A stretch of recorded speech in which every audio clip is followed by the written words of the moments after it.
Hi there and welcome to the video. I'm your host, John Ivison, and this week I'm joined by Ian Bremmer, the president and founder of political risk research and consulting firm Eurasia Group and of the digital media firm Gzero. Ian, thanks for taking the time to chat with us. Hey John, my pleasure. So at the recent Munich Security Conference, you discussed the three wars that are shaking the world: Ukraine, Gaza, and America's war with itself. I'd like to touch on each of those. Sure. And the first of which would cover two of them. The obstruction of the $60 billion aid package to Ukraine that is being held up by the House Republicans, or at least it's not going to a vote at the moment. Speaker Mike Johnson seems to be in a tight spot with the potential of a revolt from the Trump MAGA loyal right if he does bring it to a vote. How do you see that playing out? Yeah, the problem, of course, is that the institution of the House and the House Speaker has gotten a lot weaker. It's less functional. And it's not like the Republicans oppose the $60 billion. They mostly would be happy to get more money for Ukraine, more weaponry for Ukraine. But the far right and the so-called Freedom Caucus can hold the speaker hostage. And he is an accidental speaker. It was a number of votes that continued to show failures to launch after Kevin McCarthy was unceremoniously booted from the post for also trying to do the job of actually legislating. That's the problem. So number one, the U.S. is much more divided, and that is reducing America's ability to act as a leader on the global stage.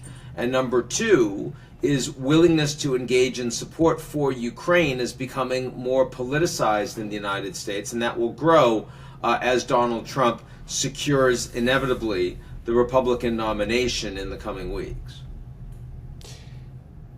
Do you think the death of Alexei Navalny and then the reverses that are taking place on the battlefield, do they turn up the heat on Johnson? I mean, I saw a Pew Research poll that found that 69% of Republican-leaning voters believe that the war in Ukraine is in America's interests. They do. I was at the Munich Security Conference. I saw Navalny's wife, then widow, who had only found out that her husband had been killed literally an hour before, speaking to the gathering. It was very emotional. It was very strong. And a number of the Republicans in the congressional delegation told me that this can't be tolerated. You can't just lie down on this. It was also true when President Zelensky addressed the group and told everyone that the losses in Advika were not because the Ukrainians refused to fight. Indeed, they took thousands of casualties there, but it's because they no longer had the ammunition to be able to effectively defend the territory against the much better armed, more capably armed Russians. Again, this is a message directly to the United States, which has done the lion's share of lifting militarily, not economically, but militarily for the Ukrainians, that they need to continue, or else these guys are going to be in a much, much tougher spot. So I do think the pressure on the U.S. to get some additional funding for weaponry done for 2024 has gone up. If you made me bet, it's close. It's a close call. If you made me bet, I actually think they'll get something done. I do. Do you think it could be in the form of some kind of muddled compromise, that it becomes a loan rather than something like that? I'm not so sure about that. I think it's probable that if they get it done, it will be linked to ongoing funding for the U.S. government for 2024. It gets jammed, but it's not the whole $65 billion. It's a smaller number, and Johnson is able to squeak through.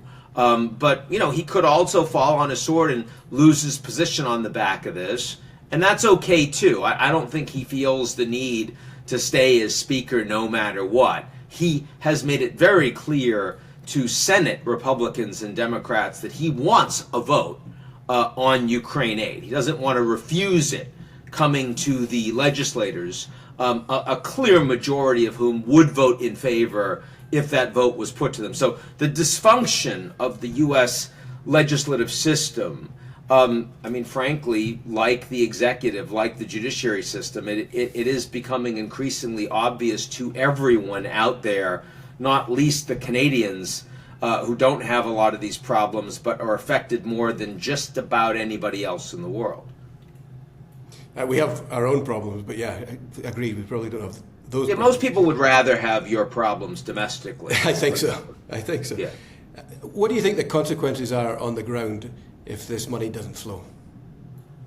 I don't think it is a radical change in the defensive lines. It's still hard to take over additional territory in what is kind of like World War I trench warfare with drones.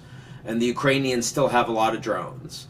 And the Russians haven't yet called up an additional troop mobilization, and they're unlikely to do so until after next month's elections in Russia. And that would then take months to play through. Certainly, I think there will be more territory that the Ukrainians lose, but it will be hard fought. The bigger concern will be, do they have the air defenses to protect their population centers as the Russians engage in drone and in missile attacks to terrorize the Ukrainian population? That is a bigger risk going forward. And the Ukrainians will become more desperate in that environment, and they'll be more willing to take the fight to Crimea, take the fight inside Russian territory, like we've seen with some of the critical infrastructure attacks, refineries, that sort of thing. Not because it helps them win the war, but because they have nothing else they can do against Putin. So even though if you look over the last year of the war, it feels like a stalemate, it isn't. It's not sustainable. It is not likely to maintain itself in the way that we had been experiencing heretofore. Can we turn now to Gaza? We've got 1.5 million people or so sheltering in this 25 square miles area around Rafah. The Israelis contemplating a ground assault. And I saw you presented some pretty grim statistics of what would happen if there was an escalation. I think it was from Johns Hopkins University, nearly 90,000 excess deaths. Yeah. So what are the consequences for Israel? Do you think that there are domestic politics playing here? Netanyahu he might as well gamble because he's pretty much done otherwise. Do you think they will actually go into Rafah? Does this prospective ceasefire change that equation? I obviously hope he doesn't go into Rafah. There are already raids. You may remember a couple weeks ago they were able to, with one of those raids, actually secure and release 2 of the hostages that Hamas has held for some 4 months now. That's a big deal, and that was obviously seen as a win back in Israel. But we're increasingly getting to the point where more Palestinians are going to die just because of the humanitarian disaster than because of the bombs that are falling on them every day, of which there are many. So it's unimaginable what this population of some 2 million people has been going through over the last few months. But the perception inside Israel is very, very different from the perception in other countries around the world. Let's go back to October 7th. We are talking about the worst violence against Jews anywhere in the world since the Holocaust. Everyone said never again. And after that violence, the level of anti-Semitism was immense. After that violence, the level of isolation that the Israelis felt, even before they started fighting on the ground in Gaza, was really significant. And the entire Israeli population has come together around this. They don't like Netanyahu. They want him out. They see him as responsible for taking his eye off the ball in terms of national security. But remember that at that music festival, the young men and women that were tortured and raped and killed, they were some of the most peace-oriented Jews in the country. I mean, these were not settlers in the West Bank. These were, let everybody live together and love together. And now that population has been completely radicalized against Hamas and against the broader Palestinian population. There is very little support in Israel for a two-state solution. There's very little support to allow the Palestinians the military capabilities to defend themselves. And so at the same time that you are radicalizing the Palestinian population inside Gaza, inside the West Bank, and refugees in Jordan and elsewhere, you're also radicalizing the Israeli Jewish population. So we are very, very, very far from an end to this war. I do think that we are close to a breakthrough, and I've been saying that for weeks now. It's taken a little longer than I expected, where we'll get, let's say, a 6-week ceasefire, temporary ceasefire, and some more of the hostages will be released. Some level of Palestinians presently detained by Israel will also be released in return. But that won't end the war. It won't come close to ending the war. It's a big problem for everybody.